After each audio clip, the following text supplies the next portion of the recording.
ಎಲ್ಲ ಧ್ಯಾನ ಮಿತ್ರರಿಗೆ ಆತ್ಮಪೂರ್ವಕ ನಮಸ್ಕಾರಗಳು. ತುಂಬಾ ಖುಷಿ ಆಗ್ತದೆ ನಮಗೆ. ಚನ್ನರಾಯಪಟ್ಟಣ ನಾದ ಧ್ಯಾನ ಚಕ್ರ 6 ತುಂಬಾ ಯಶಸ್ವಿಯಾಗಿ ತುಂಬಾ ಸಕ್ಸಸ್ಫುಲ್ ಆಗಿ ಕಂಪ್ಲೀಟ್ ಮಾಡ್ಕೊಂಡಿದ್ವಿ ನಾವೆಲ್ಲರೂ ಸೇರಿ. ಸುಮಾರು 2-3 ಆರ್ಗನೈಸರ್ಸ್ ಇಂದ ನಮ್ಮ ವಾಲಂಟಿಯರ್ಸ್ ಇಂದ ನಾನು ಕೌಂಟ್ ತಗೊಂಡಿದ್ದೀನಿ. 3000 ಮೆಂಬರ್ಸ್ ಕ್ರಾಸ್ ಆಗಿದ್ದಾರೆ. ಅದರಲ್ಲಿ 2500 ಹೊಸೊಬ್ರು ಬಂದರು ಅಂತ. That is the grand success. ನನಗೆ ಯಾವಾಗ್ಲೂ ಒಂದೇ ಗುರಿ ಇದೆ, ಧ್ಯಾನಿಗಳ ಜೊತೆ ಹೊಸೊಬ್ರು ಬರಬೇಕು ಅಂತ. ಹಾಗಾಗಿ ಈ ಸತಿ ಚೆನ್ನಾಗಿ ಹೊಸೊಬ್ರು ತುಂಬಾ ಜನ ಬಂದ್ರು.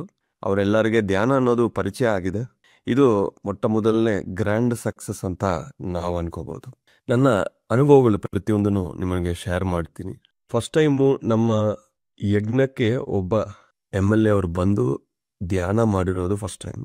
ದೊಡ್ಡಬಳ್ಳಾಪುರಲ್ಲಿ ಒಬ್ಬ MLA ಬಂದರು. ಬಟ್ ಜಸ್ಟ್ ಕುತ್ಕೊಂಡು ಪ್ರವಚನ ಮಾಡಿಬಿಟ್ಟು ಹೋಗ್ಬಿಟ್ರು. ಒಂದು 2-3 ನಿಮಿಷ ನಾವು ಧ್ಯಾನ ಮಾಡಿಸಿದ್ರು ಅವ್ರು ಮಾಡಿಲ್ಲ, ಮಧ್ಯದಲ್ಲಿ ಕಂದಿಗ್ಬಿಟ್ಟು ನೋಡ್ತಾ ಇದ್ರು. ಫಸ್ಟ್ ಟೈಮ್ ಒಬ್ಬ MLA ನಮ್ಮ ಯಜ್ಞಕ್ಕೆ ಬಂದು 45 ನಿಮಿಷ ಧ್ಯಾನ ಮಾಡಿದ್ರು. ಅದು ಗ್ರ್ಯಾಂಡ್ ಸಕ್ಸಸ್ ಅಂತ ಹೇಳ್ಬೋದು. ಇನ್ನೊಂದು, ಈ 6ನೇ ಚಕ್ರ, ಈ ಫಸ್ಟ್ 5 ತನಕ 5 ಚಕ್ರಗಳಕ್ಕೂ ಪ್ರತಿಯೊಂದು ನಾವು ನೋಡ್ಕೋಬೇಕು ಅಂತ ಒಂದು ಪರಿಸ್ಥಿತಿ ಇತ್ತು. ಬಟ್ ಇದು ತುಂಬಾ ಸರಳವಾಗಿ ತುಂಬಾ ಈಸಿಯಾಗಿ ಆಗಿದೆ ಅಂತ ಹೇಳ್ಬೋದು. ತುಂಬಾ ಸಹಕಾರ ಬಂದಿದೆ, ಪ್ರತಿ ಒಂದೂ ಸ್ಮೂತ್ ಆಗಿ ಆಗಿದೆ. ಕೆಲವೊಂದು ಅಪ್ಸ್ ಅಂಡ್ ಡೌನ್ಸ್ ಇರ್ಬೋದು, ಅದು ಪಾಠಗಳು ನಾವು ಕಲಿಯೋಕೆ. ಅದು ಇದು ಆಗಿಲ್ಲ, ಅದಾಗಿಲ್ಲ, ಅದು ಸರಿ ಇಲ್ಲ, ಇದು ಸರಿ ಇಲ್ಲ ಅಂತ ಬಾಯಿಂದ ನಿಮ್ಗೆ ಬರ್ತಾನೆ ಇದ್ರೆ ನೀವು ಮಾಸ್ಟರ್ ಅಲ್ಲ ಅಂತ ಅರ್ಥ. ಓಕೆ, ಇದು ಆಗಿದೆ 3, ನೆಕ್ಸ್ಟ್ ಟೈಮು ಇದು ಮತ್ತೆ ರಿಪೀಟ್ ಆಗಬಾರ್ದು, ಇದಕ್ಕೆ ನಾವು ಕಲಿಬೇಕು ಪಾಠಗಳು, ಮುಗ್ದೋಯ್ತು. ಸಿಂಪಲ್ ಅಲ್ವಾ? ಬೆರಲ್ ತೋರಿಸಿ ಏನು ಬರುತ್ತೆ, ಕರ್ಮಗಳೇ ಬರುತ್ತೆ. ಹಾಗಾಗಿ ಅಷ್ಟು ಸ್ಮೂತ್ ಆಗಿ ಈ ಯಜ್ಞ ಅನ್ನೋದು ಆಗಿದೆ. ಪ್ರತಿ ಒಂದೂ ಪರ್ಫೆಕ್ಟ್ ಆಗಿ ಆಗಿದೆ. ನಮ್ಮ ಮುಂದೆನೆ ಹೇಳಿದ್ದೀನಿ, ಒಂದು ಭೂಕಂಪ ಬರೋದಿತ್ತು, ಅದು ಸ್ಟಾಪ್ ಆಗಬೇಕು ಅಂದರೆ ನಾವೆಲ್ಲರೂ ಬಂದು ಪಾರ್ಟಿಸಿಪೇಟ್ ಮಾಡಬೇಕು ಅಂತ. ನಮ್ಮ ಧ್ಯಾನಿಗಳು ಸಂಖ್ಯೆ ಕಮ್ಮಿ ಇದೆ, ಪರವಾಗಿಲ್ಲ. ಯಾರು ನಿಜವಾಗಿ ಇದಕ್ಕೆ ಕಾಂಟ್ರಿಬ್ಯೂಟ್ ಮಾಡಬೇಕು, ಭೂಮಿ ತಾಯಿ ಬಗ್ಗೆ ಚಿಂತೆ ಮಾಡಿದ್ರು ಅವರೆಲ್ಲ ಬಂದರು. ಬೇರೊಬ್ಬರು ಕಾರಣಗಳು ಹುಡುಕಿ ಬಂದಿಲ್ಲ, ಅಬ್ಸಲ್ಯೂಟ್ಲಿ ನೋ ಪ್ರಾಬ್ಲಮ್. ನಾವು ಯಾರನ್ನೂ ಫೋರ್ಸ್ ಮಾಡಲ್ಲ, ಯಾರನ್ನೂ ಎಕ್ಸ್ಪೆಕ್ಟ್ನೂ ಮಾಡಲ್ಲ. ಒಬ್ಬ ಮಾಸ್ಟರ್ಗೆ ಇನ್ನೊಬ್ಬ ಮಾಸ್ಟರ್ ಒಳಗಿಂದನೇ ಗೊತ್ತಾಗುತ್ತೆ ಯಾರು ಬರಬೇಕು ಬರಬಾರ್ದಂತ. ಅದು ಅವ್ರವ್ರ ಇಚ್ಛೆ. Absolutely no force. ಯಾರನ್ನು ನಾವು ಯಾವಾಗ್ಲೂ ಯಾವ ವಿಷಯಕ್ಕೂ ಫೋರ್ಸ್ ಮಾಡಬಾರದು. ನಾವು ಮಾಡಿಲ್ಲ. ಸ್ಪೆಷಲ್ ಆಗಿ ಫೋನ್ ಮಾಡಿ ಮೆಸೇಜ್ ಮಾಡಿ ಯಾರನ್ನು ನಾವು ಇನ್ವೈಟ್ ಮಾಡಿಲ್ಲ. ಇದು ಯಾವಾಗ್ಲೂ ಓಪನ್ ಇನ್ವಿಟೇಷನ್. ಯಾಕಂದ್ರೆ ಒಂದು ದೊಡ್ಡ ಕಾರ್ಯಕ್ರಮ ಆಗ್ತಾ ಇದೆ ಅಂದರೆ ಯಾರನ್ನು ಕರೆಯೋಕೆ ಅವಶ್ಯಕತೆ ಇಲ್ಲ. ಯಾರಲ್ಲಿ VIPs ಅಲ್ಲ, ಇನ್ಕ್ಲೂಡಿಂಗ್ ಮೀ. ನಾವೆಲ್ಲರೂ ಧ್ಯಾನಿಗಳೇ. ಅಲ್ಲಿ ಒಂದು ರೆಪ್ರೆಸೆಂಟೇಟ್ ಮಾಡ್ತಾ ಇದ್ದೀನಿ ನಾನು ಅಷ್ಟೆ. ಎಲ್ಲೇ ನನ್ನ ಫೋಟೋ ಬಂದ್ರೂ ಅಲ್ಲಿ ಪತ್ರಿಜಿ ಫೋಟೋ ದೊಡ್ಡದಾಗೆ ನಾನು ಹಾಕ್ತಾ ಇದ್ದೀನಿ. PSSM ಲೋಗೋನು ಹಾಕ್ತಾ ಇದ್ದೀನಿ. ಯಾಕಂದರೆ ಪತ್ರಿಜಿ ಯಾರು, ಪತ್ರಿಜಿ ಟೀಚಿಂಗ್ಸ್ ಏನು, ಅವರ ಪ್ರಿನ್ಸಿಪಲ್ಸ್ ಏನು ಅನ್ನೋ ವಿಷಯ ಪ್ರಪಂಚಕ್ಕೆ ಗೊತ್ತಾಗಬೇಕು ಅಂತ ನಾನು ಸಂಕಲ್ಪ ಮಾಡ್ಕೊಂಡಿದ್ದೀನಿ. ನಿನ್ನೆ ನಾನು ಅನುಭವಗಳು ಹೇಳ್ತೀನಿ. ನಾನು ಆ ಬೋರ್ಡ್ ನೋಡ್ತಾ ಇದ್ರೆ ಚನ್ನರಾಯಪಟ್ಟಣ ನಾದ ಧ್ಯಾನ ಚಕ್ರ 6 ಕಾಣಿಸ್ತಾ ಇತ್ತು. ನಿಧಾನಕ್ಕೆ 6 ತಿರುಗಿ 9 ಆಯಿತು. ಅದು ಪಕ್ಕ ಇನ್ನೊಂದು 9 ಬಂದು, ಅಂದರೆ 99 ತನಕ ಇದು ಹೋಗುತ್ತೆ ಅಂತ ಮೆಸೇಜ್ ಬಂತು. 100ನೇ ಚಕ್ರ ನಾವು ಯಾವಾಗ ಮಾಡ್ತೀವೋ ಆವಾಗ ಧ್ಯಾನ ಸುವರ್ಣ ಕರ್ನಾಟಕ ಎಂಡ್ ಆಗುತ್ತೆ ಅಂತ. ಅಂದರೆ ದೊಡ್ಡ ಕೆಲಸನೇ ಇದೆ ಅಂತ ನನಗೆ ಅರ್ಥ ಆಗಿದೆ. ಈ ಒಂದು ಲೆಕ್ಕ ಪ್ರಕಾರ ಹೋಗಿದ್ರೆ 60 ಮಂತ್ಸ್ ಇದೆ, 5 ಇಯರ್ಸ್ ಅಂದರೆ. ಬಟ್ ಯಜ್ಞಗಳು ಮಾಡೋದು 99 ಇದೆ. ಅಂದರೆ ಪ್ರತಿ ತಿಂಗಳಿಗೆ 1-2 ಮಾಡೋ ಅವಶ್ಯಕತೆನೂ ಬರ್ಬೋದೇನೋ ಫ್ಯೂಚರಲ್ಲಿ. ಹೌ ಟು ಎಕ್ಸಿಕ್ಯೂಟ್ ಅನ್ನೋದು ನಾನು ಯಾವಾಗ್ಲೂ ಯೋಚನೆ ಮಾಡಲ್ಲ. ಯಾಕೆಂದರೆ ಹೌ ಅನ್ನೋದು ಯೂನಿವರ್ಸ್ ನೋಡ್ಕೊಳ್ಳುತ್ತದೆ. ಹೌ ಅದೇ ದೊಡ್ಡ ಕ್ವಶನೇ, ಹೌ ಅಂತ. ಹೌ ಅನ್ನೋದು ನಾವು ಇಡಬೇಕು. ವೈ ವಿ ಆರ್ ಡೂಯಿಂಗ್, ಯಾಕೆ ಮಾಡ್ತಾ ಇದ್ದೀವಿ, ಏನಕ್ಕೆ ಮಾಡ್ತಾ ಇದ್ದೀವಿ, ಅದು ನಮ್ಗೆ ಕ್ಲಾರಿಟಿ ಇದ್ರೆ ಸಾಕು. ಅದು ಹೆಂಗೆ ಎಕ್ಸಿಕ್ಯೂಟ್ ಆಗಬೇಕು ಅನ್ನೋದು ಯೂನಿವರ್ಸ್ಗೆ ನಾವು ಬಿಡಬೇಕು. ನಿನ್ನೆ ಬೆಳಗ್ಗೆ ನಾನು ಅನ್ಕೊಂಡಿದ್ನಿ ಅಟ್ಲೀಸ್ಟ್ 1000 ಜನ ಬಂದು ಇಲ್ಲಿ ಗ್ರೂಪ್ ಮೆಡಿಟೇಷನ್ ಆಗಿದ್ರೆ ನಾನು ಖುಷಿ ಪಡ್ತೀನಿ ಅಂತ. ಯೂನಿವರ್ಸು 3000 ಕೊಟ್ಟಿದೆ ನೋಡಿ. ಹಾಗಾಗಿ ನಮ್ಮ ಎಕ್ಸ್ಪೆಕ್ಟೇಷನ್ ಯಾವಾಗ ಮಿನಿಮಲ್ ಆಗಿ ಇಟ್ಕೊಳ್ತೀನಿ ನಾನು. ಆ್ಯಂಡ್ ಫಸ್ಟ್ ಟೈಮು ಆನ್ಲೈನಲ್ಲಿ PMC ಕನ್ನಡ ಅವ್ರಿಗೆ ಗ್ರೇಟ್ ಥ್ಯಾಂಕ್ಸ್ ಹೇಳಬೇಕು. ಆನ್ಲೈನಲ್ಲಿ ಅವ್ರು ಕೊಟ್ಟಿರೋ ಪ್ರಚಾರ 5000 ಜನ ನೋಡಿದ್ದಾರೆ ಇವತ್ತು. ಆ್ಯಂಡ್ ಆ ಲೈವಲ್ಲಿ all the time 500-400 people watch ಮಾಡ್ತಾ ಇದ್ದಾರೆ ಅನ್ನೋದು ಸ್ಟ್ಯಾಟಿಸ್ಟಿಕ್ಸ್ ಬಂದಿದೆ. ಅಂದರೆ ಯಾರಿಗೂ ಬರೋಕ್ಕಾಗಿಲ್ವೋ, ಇಷ್ಟ ಇಲ್ವೋ, ಏನೋ ಕಾರಣ ಅವರೆಲ್ಲ ಆನ್ಲೈನಲ್ಲಿ ನೋಡಿದ್ರು. ಅಲ್ಲಿಂದನೂ ನಮಗೆ ತುಂಬ ವ್ಯೂವರ್ಶಿಪ್ ಅನ್ನೋದು ಕೊನೆ ತನಕ ಹೊಂದಿದೆ. 4 hours 45 minutes continuous without interruption live ಅನ್ನೋದು ನಮಗೆ ಸಿಕ್ತು. ನಾನು ಸ್ಟೇಜ್ ಮೇಲೆ ಕೂತ್ಕೊಂಡು ಧ್ಯಾನ ಮಾಡ್ತಾ ಇದ್ದರೆ ಒಂದು 5 ನಿಮಿಷ ಆದಮೇಲೆ ನನಗೆ ತುಂಬ ಅನುಭವಗಳು. ಎಷ್ಟಂದ್ರೆ ಆಲ್ಮೋಸ್ಟ್ ಒಂದು 1 ಅವರ್ ವಿಷನ್ಸೇ ಬರ್ತಾ ಇತ್ತು ನನಗೆ. ಅದನ್ನ ಜ್ಞಾಪಕ ಇಟ್ಕೋಬೇಕು ಅಂದ್ರೂ ಕಷ್ಟ ಆಯಿತು. ಮೊಟ್ಟ ಮೊದಲನೇ ಅನುಭವ ಏನು ಬಂದಿದೆ ಅಂದರೆ, ಫ್ರಂಟಲ್ಲಿ 2ನೇ ಸೋಫಾ ಫಸ್ಟ್ ಪ್ಲೇಸಲ್ಲಿ ಕ್ರಿಸ್ಟಲ್ ಕ್ಲಿಯರ್ ಆಗಿ ಬುದ್ಧ ಬಂದು ಕೂತ್ಕೊಂಡು ಧ್ಯಾನ ಮಾಡ್ತಾ ಇದ್ದ. ಕಣ್ ತೆಗ್ಬಿಟ್ಟು ಯಾರು ಆ ಪ್ಲೇಸಲ್ಲಿ ಇದಾರನ್ನ ಕರೆಕ್ಟಾಗಿ ನೋಡಿದ್ರೆ MLA ಅವರು ಕೂತ್ಕೊಂಡಿದ್ದ. ಅವ್ರ ಒಳಗೆ ಇವರು ಬಂದು ಕೂತ್ಕೊಂಡು ಧ್ಯಾನ ಮಾಡಿಸೋದಾರು. ಅವರು ಸ್ಟೇಜಲ್ಲೇ ಹೇಳಿದ್ರು, ಇನ್ನೊಂದು 10 ನಿಮಿಷಮ್ಮ ನಾನು ಇಲ್ಲಿ ಮಾಡಿ ಹೊರಡ್ತೀನಿ ಬೇರೆ ಮೀಟಿಂಗ್ ಅಂತ ಹೇಳಿ ಕೆಳಗೆ ಹೋಗಿರೋರು 45 ನಿಮಿಷ ಅವ್ರು ಧ್ಯಾನದಲ್ಲೇ ಕೂತ್ಕೊಂಡಿದ್ರು.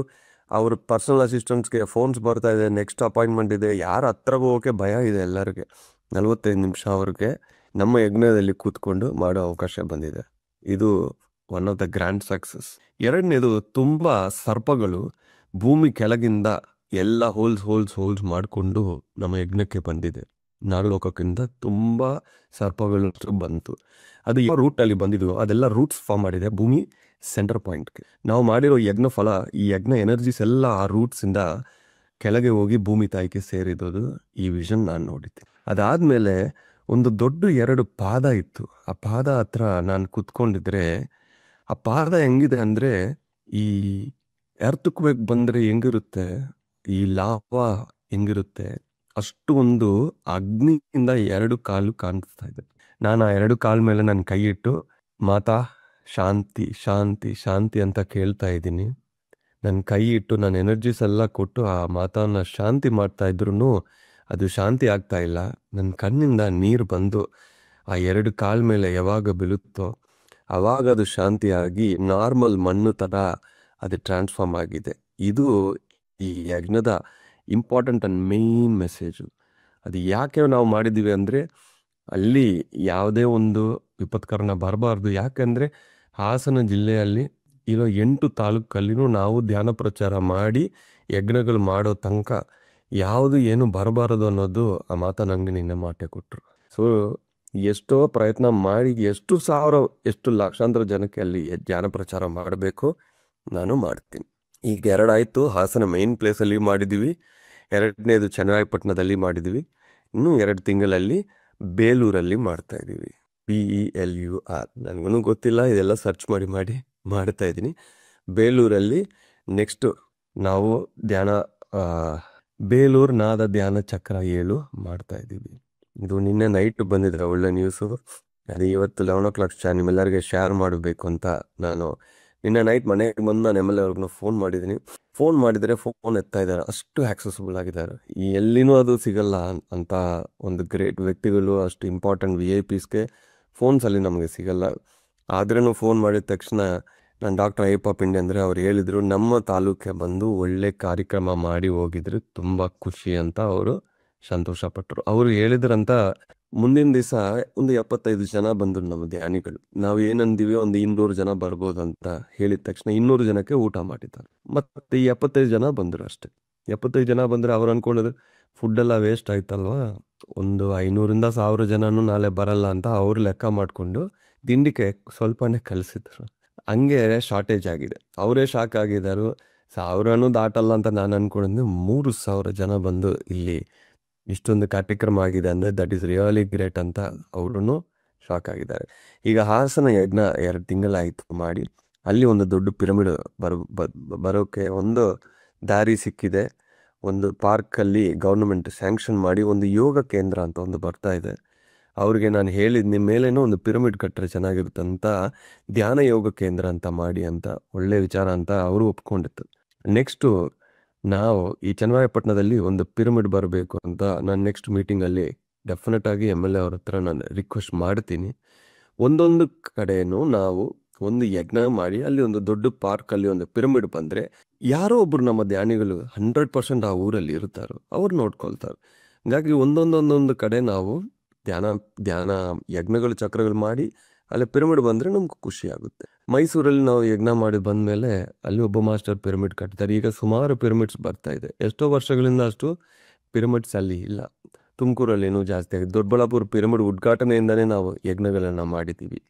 ಬಳ್ಳಾರಿಗೆ ಪಿರಮಿಡ್ ಬೇಡ, ಯಾಕೆಂದರೆ ಬಳ್ಳಾರಿ ಸಹ ಲ್ಯಾಂಡ್ ಆಫ್ ಪಿರಮಿಡ್ಸು.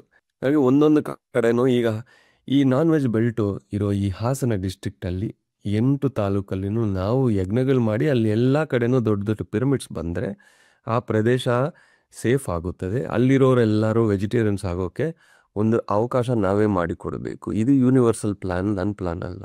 ಸೊ ಹಂಗಾಗಿ ಈ 8 ತಾಲೂಕುಗಳು ಆಗೋ ತನಕ ದಯವಿಟ್ಟು ಬೇರೆ ಕಡೆ ಎಲ್ಲ ಇಲ್ಲಿ ಮಾಡಿ ಅಲ್ಲಿ ಮಾಡಿ ಅಂತ ತುಂಬ ಪ್ರಪೋಸಲ್ಸ್ ಬರ್ತಾನೆ ಇದೆ. ಸುಮಾರು ಪ್ರತಿ ದಿವಸ 2-3 ಜನ ಮೆಸೇಜ್ ಮಾಡ್ತಾರೆ, ನಮ್ಮ ತಾಲೂಕು ಬನ್ನಿ, ನಮ್ಮ ಡಿಸ್ಟ್ರಿಕ್ಟ್ ಬನ್ನಿ ಅಂತ. ನಾನು ಹೇಳ್ತಾ ಇದ್ದೀನಿ, 100 ಯಜ್ಞಗಳು ನಾವು ಮಾಡ್ತೀವಿ. ಆ 100ರಲ್ಲಿ ಖಂಡಿತವಾಗಿ ಪ್ರತಿಯೊಂದು ತಾಲೂಕು ನಾವು ಡಿಸ್ಟ್ರಿಕ್ಟು ಕವರ್ ಮಾಡೇ ಮಾಡ್ತೀವಿ. ಅದು how to execute, when to execute ಅನ್ನೋದು ಯೂನಿವರ್ಸಿಂದ ಬರಲಿ.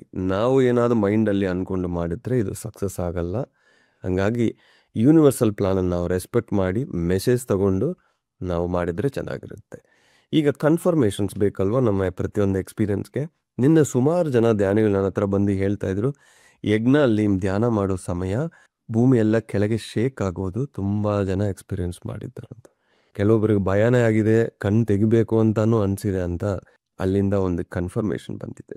ಯಜ್ಞ ಒನ್ ಡೇ ಮುಂಚೆ ನೈಟು ಒಂದು ಚಿಕ್ಕ ಎಕ್ಸ್ಪೀರಿಯನ್ಸ್ ಬಂದಿದೆ, ಅದನ್ನು ನಾನು ನಿಮಗೆ ಶೇರ್ ಮಾಡ್ತೀನಿ. ಅಲ್ಲಿ ಆ ರೂಮಲ್ಲಿ ಬೆಡ್ಶೀಟ್ ಏನಿಲ್ಲ ನನ್ನ ಹತ್ರ. ತುಂಬ ಚಳಿ ಆಗ್ತಾಯಿದೆ. ಇರೋ ಒಂದು ಬೆಡ್ಶೀಟು ಮಗ ಹಾಕ್ಕೊಂಡಿದ್ದಾನು. ಏನು ಮಾಡಬೇಕು ಅಂತ ಫ್ಯಾನ್ 3 ಅಲ್ಲಿತ್ತು. ಮಲಗಿದ್ರೆ ತುಂಬ ಚಳಿ ಆಗ್ತಾಯಿದೆ, 2 ಅಲ್ಲಿ ಇಟ್ಟಿದ್ದೀನಿ. ಆದ್ರೂ ಚಳಿ ಆಗ್ತಾಯಿದೆ, 1 ಇಟ್ಟಿದ್ದೀನಿ. ನೋಡಿದರೆ ಗಾಳಿ ಬರ್ತಾ ಇಲ್ಲ. ಆವಾಗ ಟೈಮ್ ನೋಡಿದ್ರೆ 1:30 ಆಯಿತು. ಇನ್ನೊಂದು 3 ಅವರ್ಸ್ ಸ್ಲೀಪು ಮತ್ತು ಯಜ್ಞ ಇದೆ ಅಲ್ವಾ, ಏನು ಮಾಡಬೇಕು ಅಂತ ಯೋಚನೆ ಮಾಡಿ ಪರವಾಗಿಲ್ಲ ಹಂಗೆ ಮಲ್ಕೊಳ್ಳೋಣ ಅಂತ ಆರಾಮಾಗಿ ಕಣ್ಣು ಮುಚ್ಕೊಂಡು ನಾನು ಮಲಗಿದ್ರೆ 1 ನಿಮಿಷ ಒಳಗೆ ಒಂದು ಕ್ಲಿಯರಾಗಿ ಕಿವಿಯಲ್ಲಿ ಬಂದು ಒಬ್ಬರು ಹೇಳ್ತಾಯಿದ್ರು, ನಿಮ್ಮ ಸೌಂಡ್ ಹೀಲಿಂಗ್ ಇನ್ಸ್ಟ್ರೂಮೆಂಟ್ಸ್ ಇದೆ ಅಲ್ವಾ, ಆ ಬ್ಯಾಗ್ ಒಳಗೆ ಒಂದು ಬೆಡ್ಶೀಟ್ ಇದೆ, ಅದನ್ನು ನೀವು ವೇರ್ ಮಾಡಿಕೊಂಡು ಹಾಯಾಗಿ ಮಲಗಿ ಅಂದರು. ತುಂಬ ಶಾಕ್ ಆಗಿದೆ. ಹೋಗಿ ಓಪನ್ ಮಾಡಿದರೆ ಅಲ್ಲಿ ಒಂದು ಬೆಡ್ಶೀಟ್ ಇತ್ತು. ಅನಿತಾ ಮೇಡಮ್ ಕೇಳಿದ್ರೆ, ಹೌದಲ್ವ ನಮಗೆ ಗೊತ್ತೇ ಇಲ್ಲ ಅಂತ. Such a beautiful experience. ಅಂದರೆ ಇಂಟ್ಯೂಷನ್ ಇದಕ್ಕೂ ಬರುತ್ತಾ ಅಂದರೆ ಪ್ರತಿಯೊಂದಕ್ಕೂ ಬರುತ್ತೆ. ತುಂಬ ಖುಷಿ ಆಯಿತು. ಬೆಡ್ಶೀಟ್ ಸಿಕ್ತು, ಒಂದು 3 ಅವರ್ಸ್ ಚೆನ್ನಾಗಿ ನಾವು ಮಲಗಿದ್ರೆ ನೆಕ್ಸ್ಟ್ ಹೋಲ್ ಡೇ ಚಕ್ರ ಚೆನ್ನಾಗಾಗುತ್ತೆ ಅಂತ ಖುಷಿಯಿಂದ ಅದನ್ನು ತಗೊಂಡು ನಾನು ಮಲಗಿದ್ದೀನಿ. ಪ್ರತಿಯೊಬ್ಬರು ಚೆನ್ನಾಗಿ ಬಂದು ಎಲ್ಲರೂ ಸಪೋರ್ಟ್ ಕೊಟ್ಟರು. ಮುಖ್ಯವಾಗಿ ಹೇಳಬೇಕು ಅಂದರೆ ನಮ್ಮ ವಾಲಂಟಿಯರ್ಸು ತುಂಬ ಜನ ಬಂದು ಎಲ್ಲರೂ ತುಂಬ ಸಹಾಯ ಮಾಡಿದರು. ಯಾಕಂದರೆ ಅಲ್ಲಿ ಚೌಲ್ಟ್ರಿಯಲ್ಲಿ ಒಬ್ಬರು ನೋಡ್ಕೊಂಡಿದ್ರೇ ಚೆನ್ನಾಗಿರುತ್ತೆ ಅಂತ ನಾನು ಅಂದ್ಕೊಂಡಿದ್ದೀನಿ. ಆವಾಗ ನಮ್ಮ ಮಂಜೇಗೌಡ ಅವರು ವಿತ್ ಫ್ಯಾಮಿಲಿಯಲ್ಲಿ ಬಂದರು. ಬರೋರೆಲ್ಲರಿಗೂ ಊಟ ವ್ಯವಸ್ಥೆ, ಅಕಾಮಿಡೇಷನ್ ಮಾತ್ರ ಅಲ್ಲಿ ಎಲ್ಲ ಸೆಟ್ ಆಗಿದೆ, ಬಟ್ ಜಸ್ಟ್ ನೋಡ್ಕೊಳ್ಳಿ ಅಂದರೆ ಈ ಚೌಲ್ಟ್ರಿ ಬಗ್ಗೆ ನೀವು ಚಿಂತೆ ಮಾಡಬೇಡಿ ಸರ್, ನೀವು ಅಲ್ಲಿ ನೋಡ್ಕೊಳ್ಳಿ ಅಂದರು. ನೆಕ್ಸ್ಟ್ ಡೇನೂ ಬಂದು ಅವರು ಕಿಚನಲ್ಲಿ ಎಲ್ಲ ಸುಮಾರು ಸಪೋರ್ಟ್ ಕೊಟ್ಟರು. ಬ್ರೇಕ್ಫಾಸ್ಟು ಸ್ವಲ್ಪ ಡಿಲೇ ಆಯಿತು, ಅದಕ್ಕೆ ನಾವು ಧ್ಯಾನನೂ ಡಿಲೇ ಮಾಡಿದ್ವಿ. ಬಟ್ ಅದನ್ನೂ ಒಂದು ಕಾರಣಕ್ಕೆ ಆಗಿದೆ ಅನ್ನೋದು ಆಮೇಲೆ ನನಗೆ ಗೊತ್ತಾಗಿದೆ. ಈಗ ನೆಕ್ಸ್ಟ್ ಯಜ್ಞಗಳಿಂದ ಸ್ವಲ್ಪ ಪ್ಯಾಟರ್ನೇ ಚೇಂಜ್ ಆಗುತ್ತದೆ, ಅದು ಒಂದು ಸೂಚನೆ. ಆ ವಿಷಯಗಳೆಲ್ಲ ಮುಂದಿನ ದಿವಸಗಳಲ್ಲಿ ನಾನು ಒಂದೊಂದು ರಿವೀಲ್ ಮಾಡ್ತೀನಿ. ಇದೊಂದು ಅನುಭವಗಳು ನನಗೆ ಬಂದಿದೆ. ನಿನ್ನೆ ಬೆಳಗ್ಗೆ ಒಬ್ಬ ಮಾಸ್ಟರ್ ಬಂದು ಹೇಳ್ತಾಯಿದ್ರು, 8 ಅಡಿ ದೊಡ್ಡ ಸರ್ಪ ನಿಮ್ಮ ಮೇಲೆ ಕಾಣಿಸ್ತಾ ಇದೆ ಸರ್, ನಿಮ್ಮೊಳಗೆ ಮಹಾವತಾರ್ ಬಾಬಾಜಿ ಕಾನ್ಷಿಯಸ್ನೆಸ್ ಇದೆ, ಈ ಯಜ್ಞ ಅವರೇ ನಡ್ಸ್ಕೊಡ್ತಾ ಇದ್ದಾರೆ ಅಂತ ಹೇಳ್ತಾರೆ. ಒಬ್ಬೊಬ್ಬ ತರ್ಡೆ ಮಾಸ್ಟರ್ ಬಂದು ಅವರವರ ಅನುಭವಗಳು ಹೇಳ್ತಾ ಇದ್ದರೆ ತುಂಬ ಖುಷಿ ಪಡ್ತಾ ಇದ್ದಾರೆ. ಇಷ್ಟೊಂದು ತರ್ಡೆ ಮಾಸ್ಟರ್ಸು, ಇಷ್ಟೊಂದು ಗ್ರೇಟ್ ಮಾಸ್ಟರ್ಸು ಸಂಗಮನೇ ಈ ಧ್ಯಾನ ಚಕ್ರಗಳು. ಎಷ್ಟೊಂದು ಮಾಸ್ಟರ್ಸ್ ಬಂದಿದ್ದಾರೆ ಅಂದರೆ ನನ್ನ ಕಣ್ಣು ಮುಚ್ಚಿದ್ರೆ ವಿಷನ್ಸು. ನಿನ್ನೆ ಕಂಪ್ಲೀಟ್ 2.5 ಅವರ್ಸು ವಿಷನ್ಸ್ ತುಂಬ ಇತ್ತು. ಆದ್ರೂ ಕಣ್ಣು ಓಪನ್ ಮಾಡಿ ಮಿನಿಸ್ಟರ್ ಬಂದ್ರ, MLA ಬಂದ್ರ, ಹೋಗಿದ್ರ, ನಾನು ನೋಡ್ತಾ ಇರಬೇಕು ಆ್ಯಸ್ ಅ ಆರ್ಗನೈಸರ್ ಆಗಿ. ಆದ್ರೂ ನಾನು ಧ್ಯಾನ ಮಾಡ್ತಾ ಇದ್ದೀನಿ, ತುಂಬ ಖುಷಿ ಪಡ್ತಾ ಇದ್ದೀನಿ. ನಿನ್ನೆ ಸೌಂಡ್ ಹೀಲಿಂಗಿಂದನೇ ನಾವು ಸೆಷನ್ ಶುರು ಮಾಡಿದ್ವಿ. ಆವಾಗ ಸುಮಾರು ಜನ ಹೇಳಿದ್ರು, ನೀವು ನುಡಿಸಿದ್ರಿ ಸರ್, ನಾನು ಹೋಗ್ಬಿಟ್ಟಿದ್ದೀನಿ ಕೊನೆಗೆ, ಮತ್ತೆ ಯಾವಾಗ ಫ್ಲೂಟ್ ಶುರು ಆಗಿದ್ರು ನನಗೆ ಗೊತ್ತಿಲ್ಲ ಅಂತ. ಅಷ್ಟೊಂದು ಡೀಪ್ ಮೆಡಿಟೇಷನ್ ಸಿಗ್ತಾ ಇದೆ, ಅದು ನನಗೆ ಬೇಕು. ಆ ಡೀಪ್ ಮೆಡಿಟೇಷನ್ ಸಿಕ್ಕರೆ ನಮಗೆ ಆ ಸೌಂಡ್ ಹೀಲಿಂಗ್ ಇನ್ಸ್ಟ್ರೂಮೆಂಟ್ಸಿಂದ ಆ ಮೈಂಡ್ ಕಟ್ ಆಫ್ ಆಗಿ ಇಮ್ಮಿಡಿಯೇಟಾಗಿ ಮೆಡಿಟೇಷನ್ಗೆ ಹೋಗೋಕ್ಕೆ ಅದು ಸಹಕಾರ ಮಾಡ್ತಾ ಇದೆ. ಅದರ ಮೇಲೆ ನಾನು ತುಂಬ ರಿಸರ್ಚ್ ಮಾಡ್ತಾ ಇದ್ದೀನಿ. Thank you very much masters.